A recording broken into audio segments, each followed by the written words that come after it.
Saudari-saudaraku terkasih dalam Tuhan Yesus Kristus, selamat pagi dan berkah dalam. Kita berjumpa kembali dalam renungan harian kita, Rabu 28 Juni 2023. Hari ini gereja memperingati Santo Ireneus, uskup dan martir.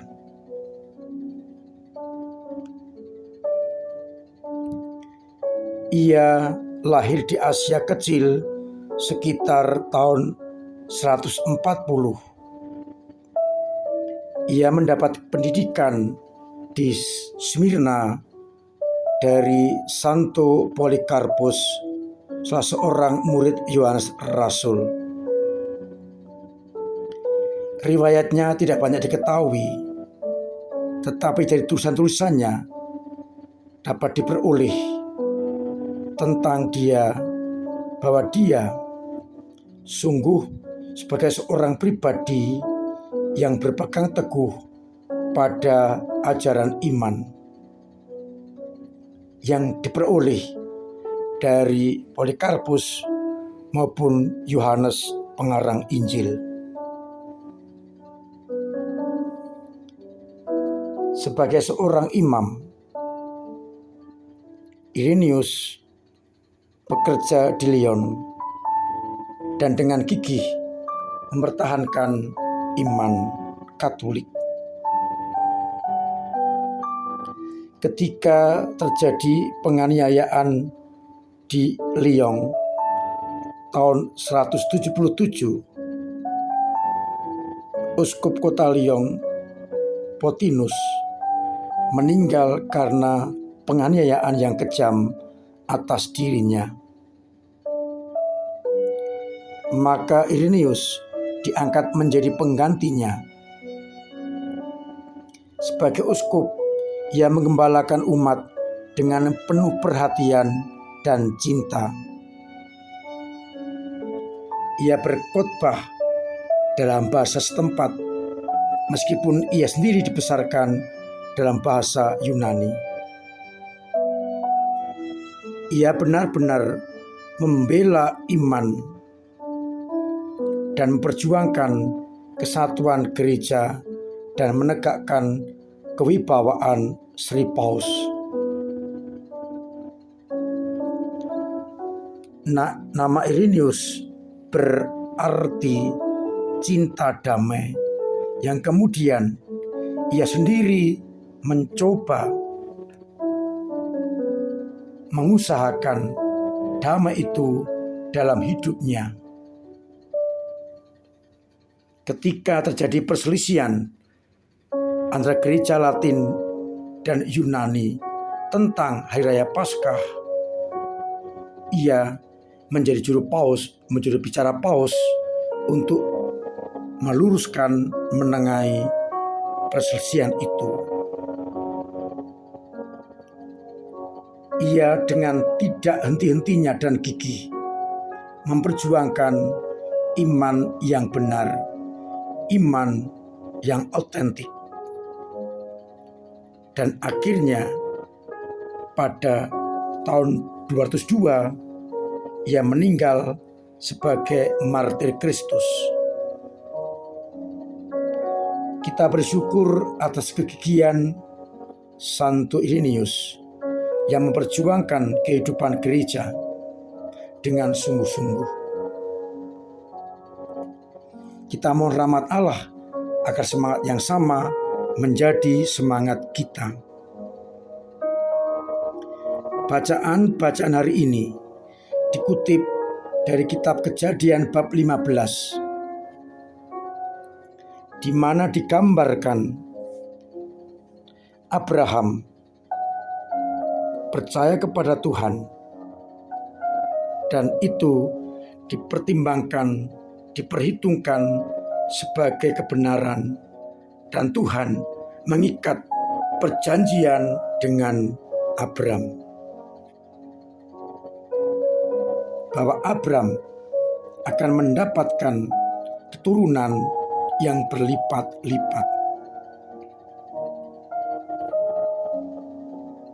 Sedangkan pada bacaan Injil dari Injil Matius bab 7 ayat 15 sampai 20, Yesus mengajarkan kepada kita, dari buahnya lah kita akan mengenal mereka.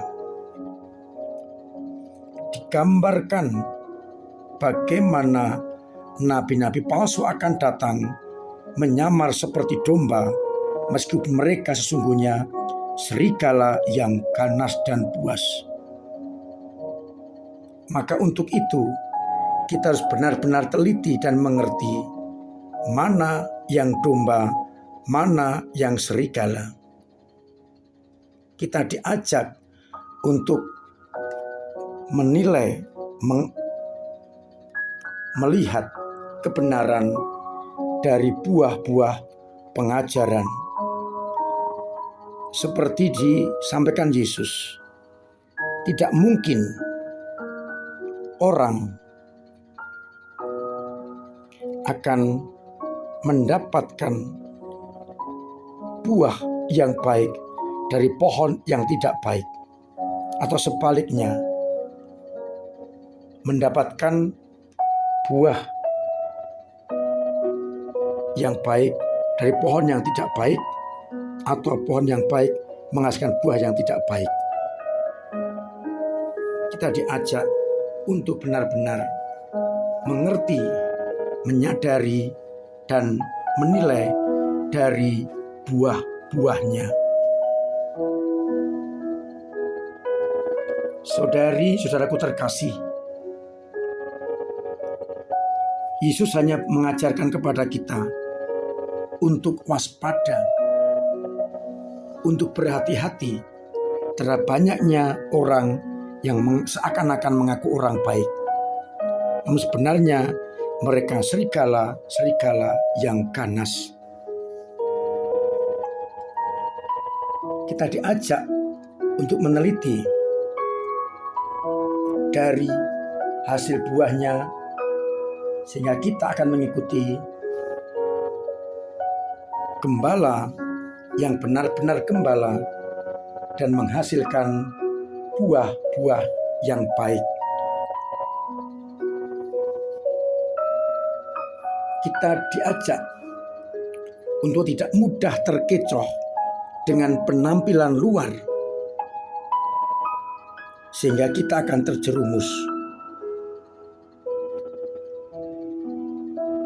Kita diajak mengenal orang dengan sungguh-sungguh dari buah yang dihasilkan, agar kita tahu kualitas orang itu.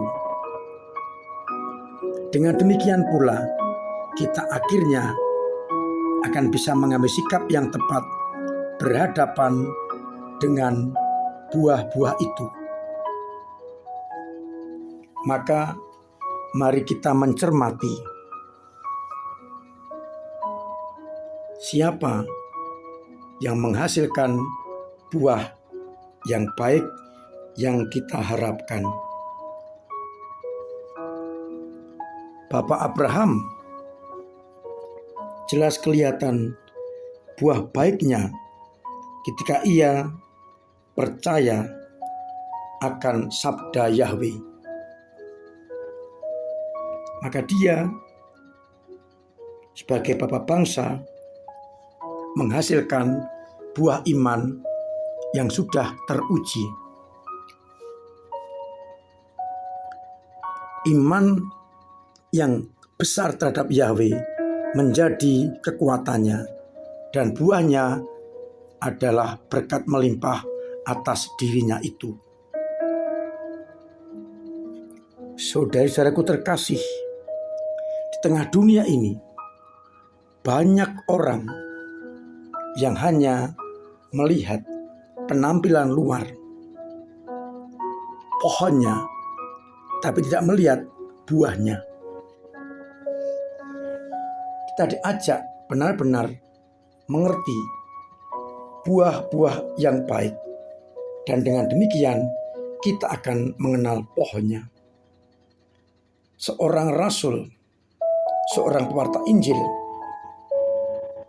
harus kita ketahui dari buah-buahnya. Jangan sampai kita percaya pada orang yang istilahnya gajah dibelangkoni, bisa khotbah, tidak bisa ngelakoni. Hendaknya kita percaya pada mereka yang mendasarkan perkataannya pada tindakannya yang bersumber dari Yesus sendiri. Dengan demikian, kita akan semakin mampu untuk menyesuaikan apa yang kita hayati, dan itu pula yang kita ajarkan, agar buah-buah ini sungguh berdaya guna bagi orang lain. Semoga orang-orang Kristiani benar-benar menghasilkan buah-buah yang berguna bagi banyak orang. Tuhan memberkati kita sekalian. Amin. Marilah kita berdoa.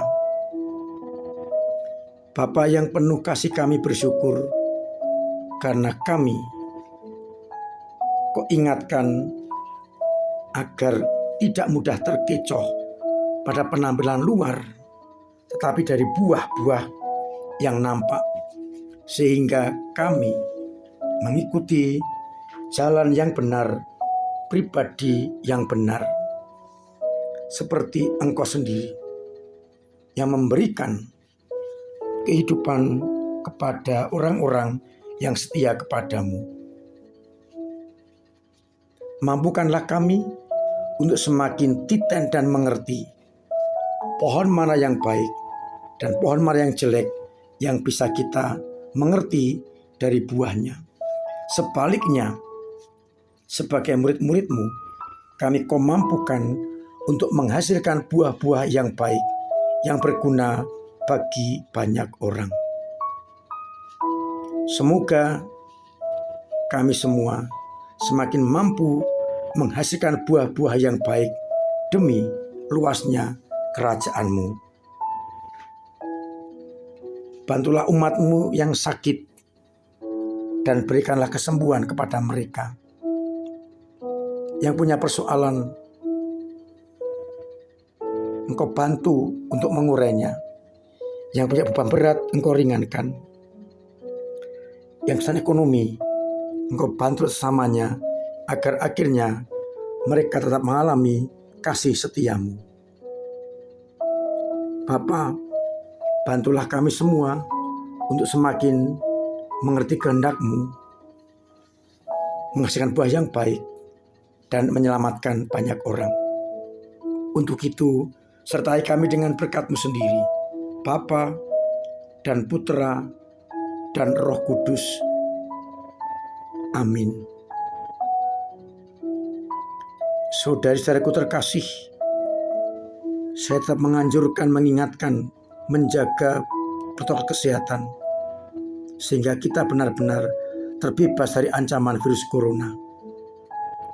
Cuci tangan pakai sabun dengan air mengalir, pakai masker, booster kedua, jauhi kerumunan, dan pola hidup yang sehat, agar kita terbebas dari virus corona.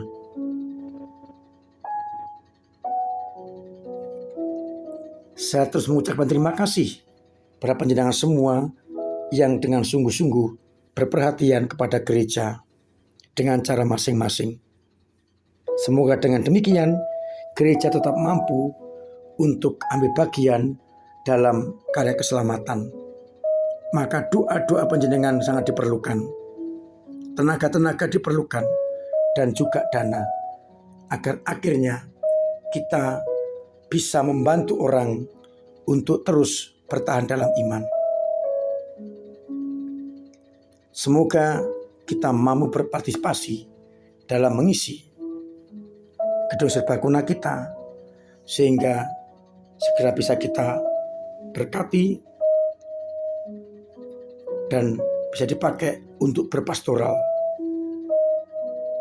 Mari bersama-sama kita berdoa agar segala usaha dan rencana kita dengan gereja kita akhirnya terwujud dengan baik.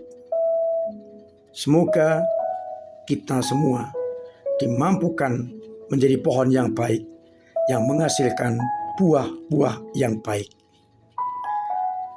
Akhirnya saya ucapkan selamat pagi, selamat merenungkan, salam sehat, Tuhan memberkati.